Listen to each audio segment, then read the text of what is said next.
I really believe in this dude, man. I mean, like I really, really believe in this cat. I totally believe in you, brother.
I really, really believe in you. I believe in you so much that I'm going to tell you. I believe in you so much that I'm going to endorse you. I'm going to empower you. I believe in you so much I'm going to talk about you. I believe in you so much that I'm going to pray for you. I believe in you so much I'm going to tell many others about you. I believe in you so much that I will literally tell people what they're saying is not true and show them the truth.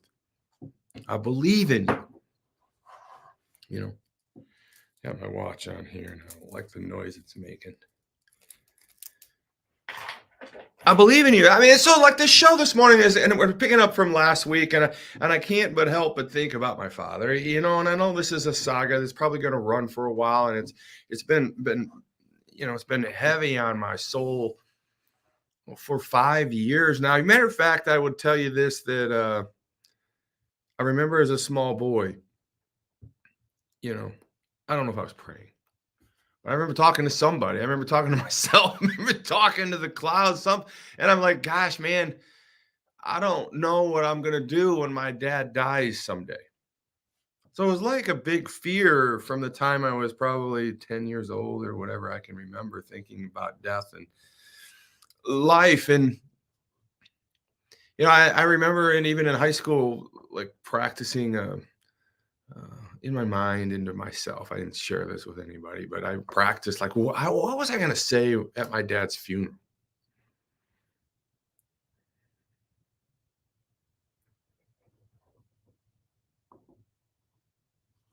What was I going to say? And then you start to think about, well, what's going to happen when yourself dies or you left. What are people going to say at your funeral? I mean, that's the thing about death. It's just this idea of moving on, and Christians have a hope in death. And when other Christians see other Christians dying, they have a way of rejoicing. They have a way of like, oh man, it's in a better place. So this whole show is about investing in others, but I mean, it's starting off in a bit of an emotional pitch for me because I think about these things often. And I was talking to Chad and I was talking to my wife. And by the way, good morning.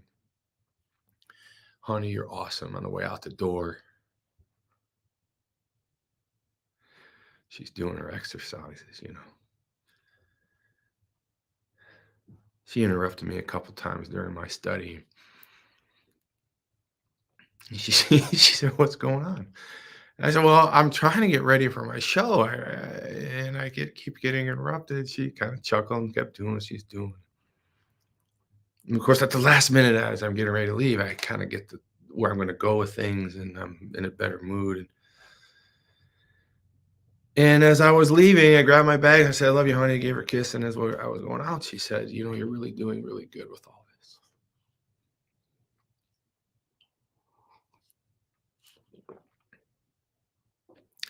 I don't know why it hit me. Like, I got this whole show in my head, and then my wife is telling me I'm doing really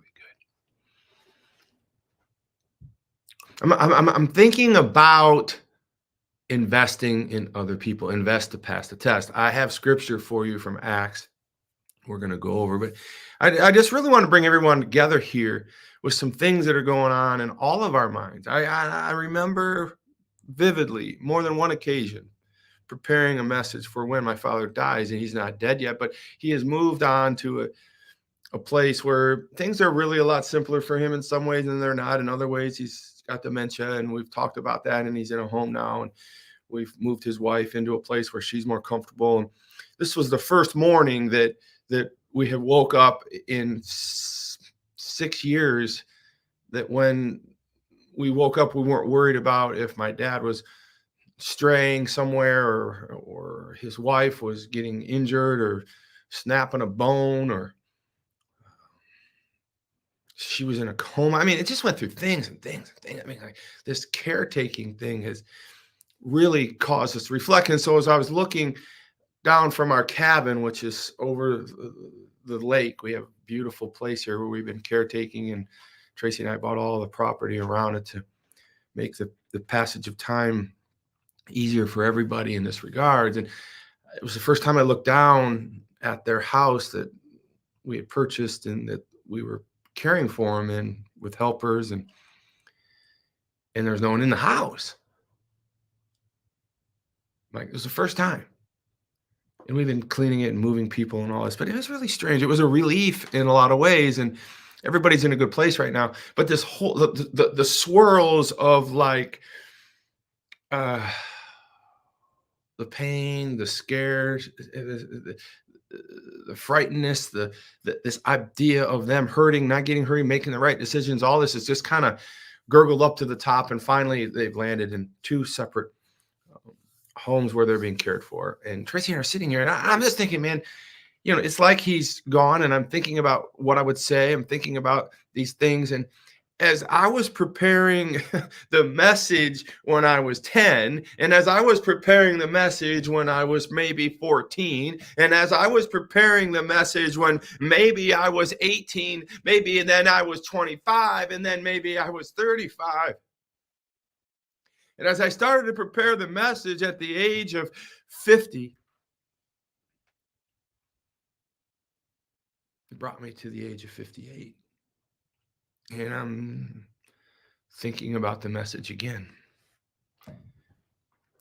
But anytime I had put that message together, I could never get the image of him or even my wife, who I met at the age of 16, out of my head. Why is my father and my wife of some 40 years etched in this mind of finality for my father? Why? Why is it that at the same time I'm looking at his empty house and I'm saying goodbye to her? She says, "You're doing really good."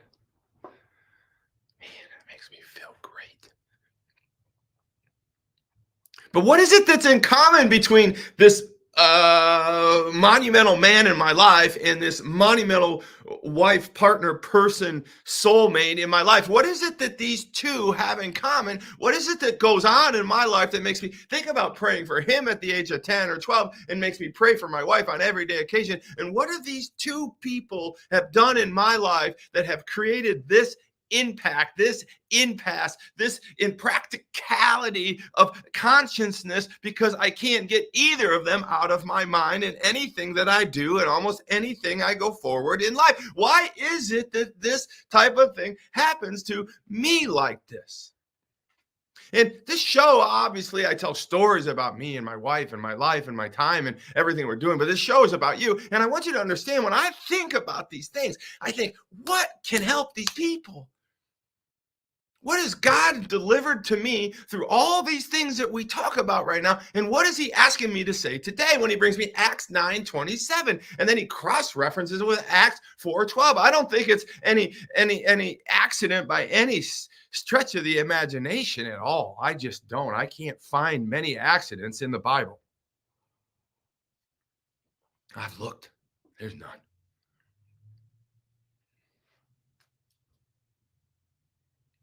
Did you know that there are 10,000 stars for every grain of sand on earth?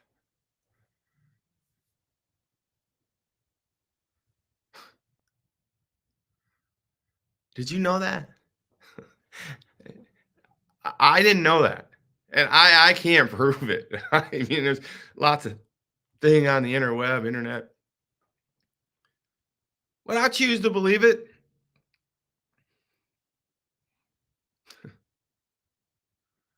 Did you know that there are more people alive on earth right now than had ever died since the creation of man?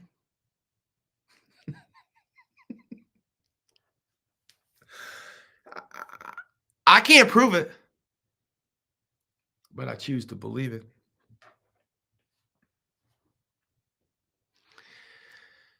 Today, we're going to break down how to invest in people. We're going to break down how Barnabas did it. We're going to break down a lot of things. And they have a lot to do with what my father and my wife have done for me. Preview. Todd is not only a remarkable, successful 30-year titan in business with having multiple businesses that generate multiplied millions of dollars. And if that plan happens to be to build $1 million company, which I can help you do. But he's humble. He's a man of God.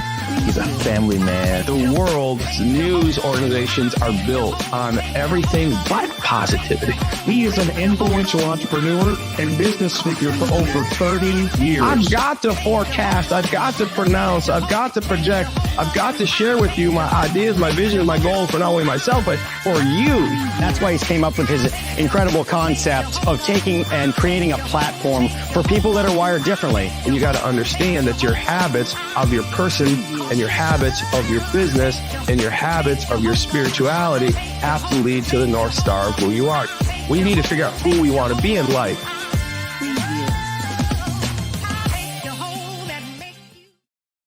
All right. So let's just start with Acts 9:27. Let me just read it to you. But Barnabas took him and brought him to the apostles. He told them how Saul, which is now Paul, on his journey had seen the Lord and that the Lord had spoke to him, and how in Damascus he had preached fearlessly in the name of Jesus. And so this is what really brought us to the table last Thursday. This is the verse in Acts. You know, we're midway through Acts, which Acts 9, which is titled Saul's conversion. And we were talking about this character called Barnabas. And Barnabas is known in Hebrew as the encourager. And so really what I want to talk to you about is Barnabas, but we have to understand Paul. And last week I explained Paul and the fact that he converted. And we're going to touch base on that a little bit because I want you to understand my Barnabas in many ways has been several people in my life. I can think of mostly coaches. But the challenge for you is to believe in somebody, to encourage somebody. The challenge here is for you to invest, pass the test, to do and pass on what you have known, what you have learned, what you have lost, what you have broken, what you have gained. Now, I think I've been doing a pretty good job of that throughout my life, but it wasn't really purposeful until later years in my life because we're in a rush as we're younger. We're trying to get ours, we're trying to get ours. We've got to go out and, we got to I remember I just had to make $100,000 a year, and I wasn't going to stop until I was making $100,000 a year. And I thought, well, I hit $100,000 a year. My dad, I remember him coming up to me, he said, "You're making $100,000 a year now?" I go, "Yeah." I mean, he gave me, that's one of the few times I remember him really even hugging me, and he started telling his friends. I'm like, wow, he does care, right? Like,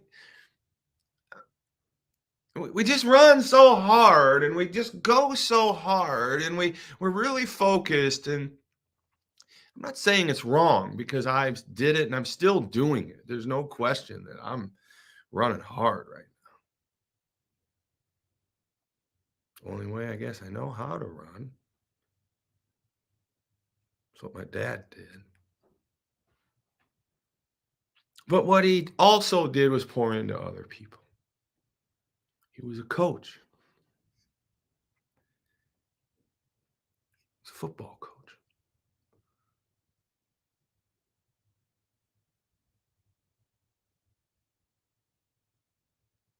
I need you to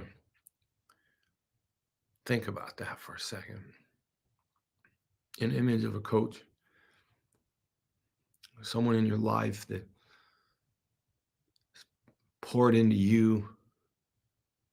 Now, everybody doesn't have the luxury of having a mentor, a coach, or even a father figure.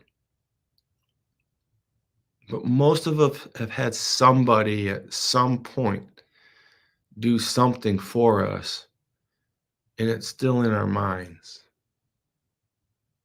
right?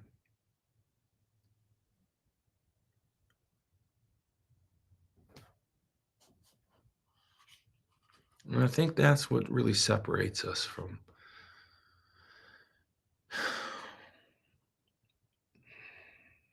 evildoers, is that we know those experiences, and then at some point we decide that we want to do that too. And so at the beginning of the show, I talked briefly about how I've been concerned about what I would say at my father's funeral. Those days are closer than they are farther away. I have lost a version of my father now that he has Alzheimer's, and so part of that mourning process has taken effect and makes you reflect. And then when I start to do a show like this about investing in other people, I can only not but think of him. And I think of my wife at the same time, because those two were yoked. My father loved me so much. I remember one quick story I'll give you, and it was a changing time in my life. I was probably 19 or 20 years old, and I was in college. We were at Manchester University. I love that school. It brought me my wife. It brought me so many things. But her parents had moved to Florida, and when they were moving to Florida, they just abruptly picked up, and her father got a job there, and they were gone. And they phoned us at the college, or phoned Tracy at the college, and said, "Listen, we're no longer residents in Indiana, and the grants that you were getting to go to Manchester University, you can't have them anymore, and we don't have the funds to pay for your schooling, but we'd be all too glad to have you come to Florida with us, where schooling is free."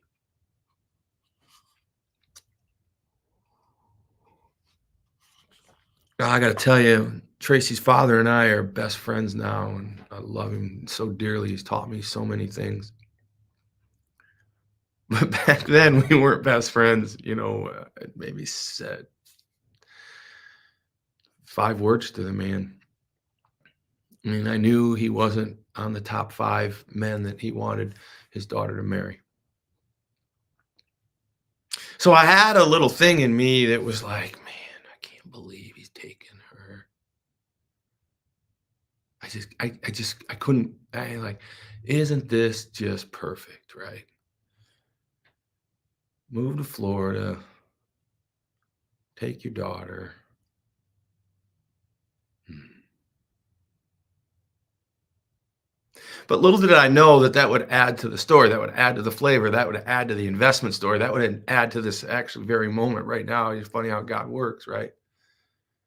But Barnabas took him and brought him to the apostles.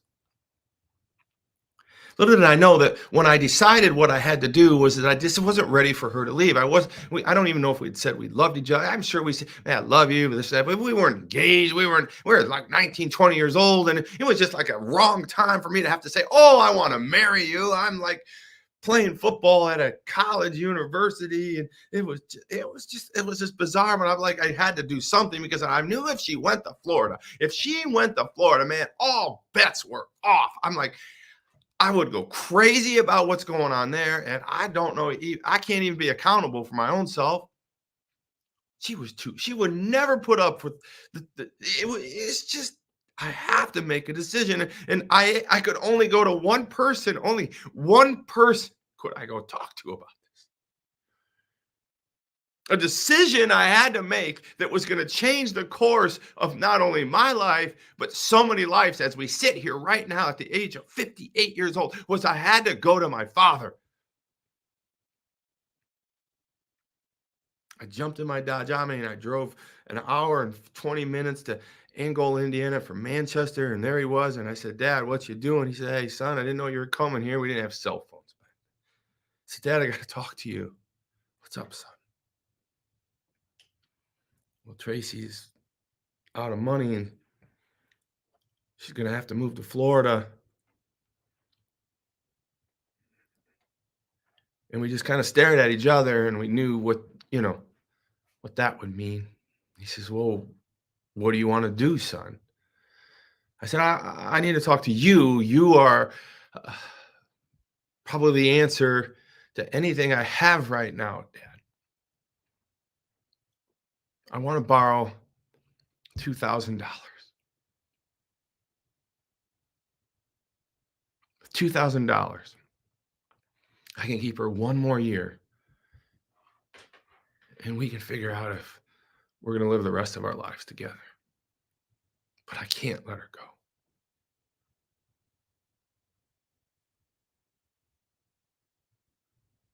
He looked at me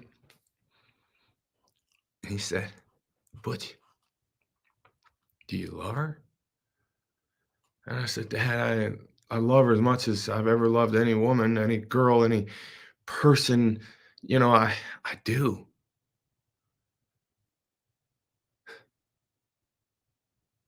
He said, follow me.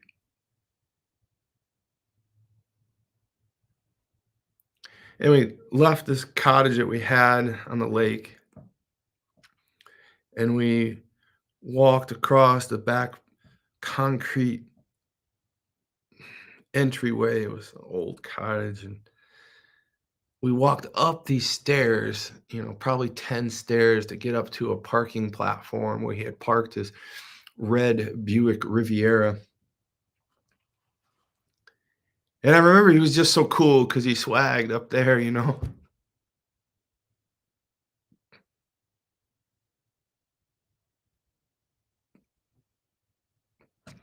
Open the door. He pushed the button and the trunk went. It was technology back then. It was great, right? So we walked around to the back of that red Buick and the trunk was empty. Like there was nothing in it. There was just a big carpet or something there. And I remember saying, what's up with this? And he said, hold on. And he pulled the carpet away. And as he pulled the carpet away, it was layered with probably 30 Tom's Donuts bags, perfectly stacked, flat laying on the ground. And I'm like, Dad, that's a lot of donut bags. He said, hang on. And he pulled one donut bag out and he opened it. It was perfectly sealed. He opened the crease of it and he pulled out two $1,000 perfectly wrapped bundles of cash. And my eyes lit up and I'm like, wow. And he grabbed them. And I just remember him just kind of tossing them to me and saying, go get her, Butch.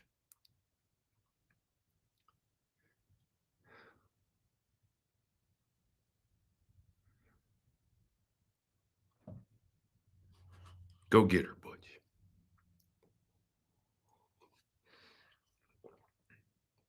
You see, I can't separate those two when it comes to investment in people. I can't separate those two in my life, my father and my wife. I can't separate the two most influential people that have ever blessed me from an investment in belief, nurturing, business, love, cash.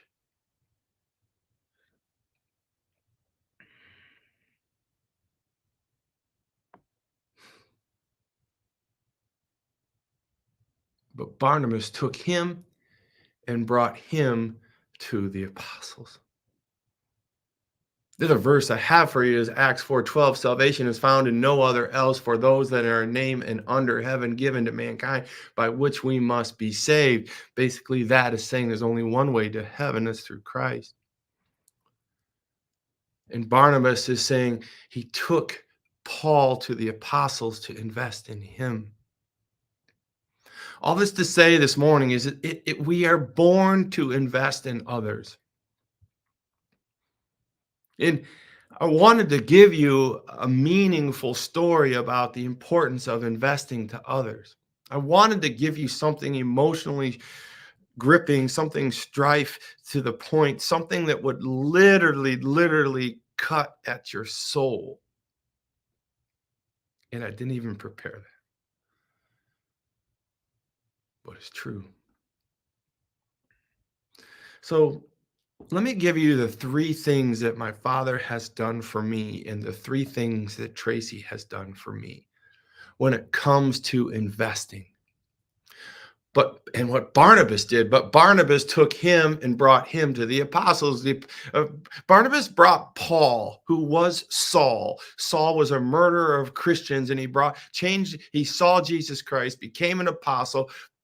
Barnabas saw this thing happening, and Paul went to Damascus. Damascus was a Jewish-led, Roman-controlled city, a beautiful city, and they were worried about Christians, and they were worried about mad Romans, and they were worried about Paul killing everybody that was a Christian. I mean, and all of a sudden, Paul, who was killing Christians, Saul, who was killing Christians, becomes Paul, who wasn't killing Christians, and he started preaching the word to the very people that he was killing, right, and trying to get the people that were telling him to kill people to not kill people anymore. He was really a misunderstood dude. Think about the pressure he was in walking through the streets. He could have been killed by either side if you think about it.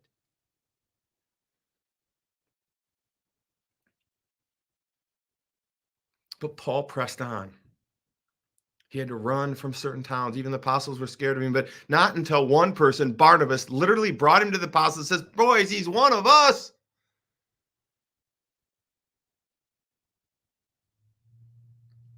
And so Barnabas did these three things. One, he believed in Paul. He saw his message. He saw Paul do the works. He went to see Paul. He saw Paul, and he saw through Paul. He believed in Paul. When you want to invest in somebody, you have to truly believe in them. Tracy believes in me. My father believes in me. Barnabas believed in Paul. Number one, you have to believe in that person. That's the beginning. Number two, you need to endorse them. You need to give to them. You need to endorse. You need to talk about them. You need to literally share about them. You need to lift them up in personality. You have to lift them up. You have to put your arm around them. You have to endorse them. You have to go out and write a newspaper article about them. You have to get on the Facebook and talk about them. You have to write a book about them. You have to do something about them. You can't just say this or that in your head. You have to go out and endorse them. You have to believe in thank you, Dad, my father, for believing in me. Thank you, Tracy, for believing in me. Thank you for endorsing me. Thank you so much, Dad and Tracy, for endorsing me, right? And getting out in front and sticking up for me and rumors and doing these things and that thing and setting the world straight on things that weren't just accurate and just being there for me, right? Thank you for believing and thank you for endorsing me. And last but not least, thank you for empowering. You empowered me. Go get her, Butch. You're really handling things really well today, Todd, with everything that you have going on.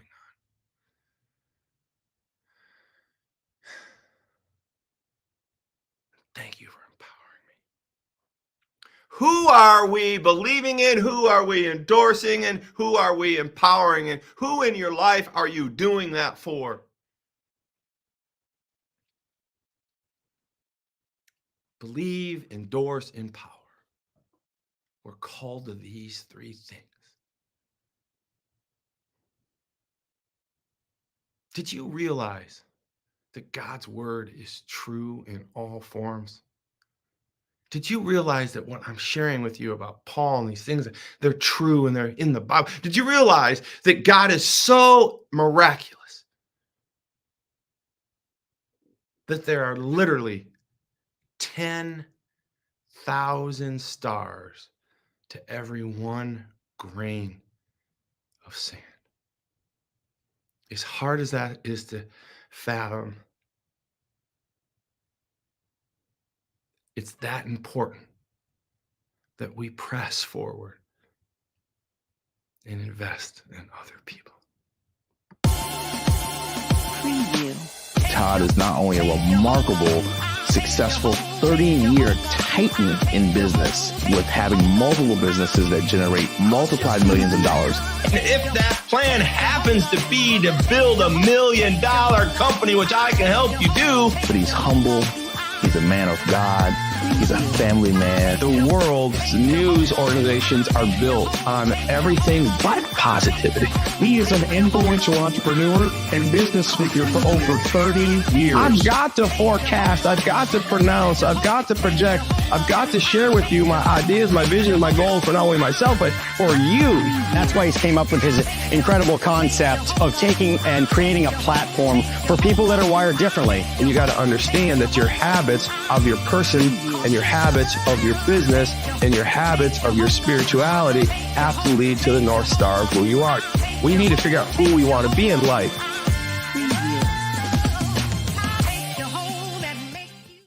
All right, everybody, have a great day. What a great show. I'm going to take you out.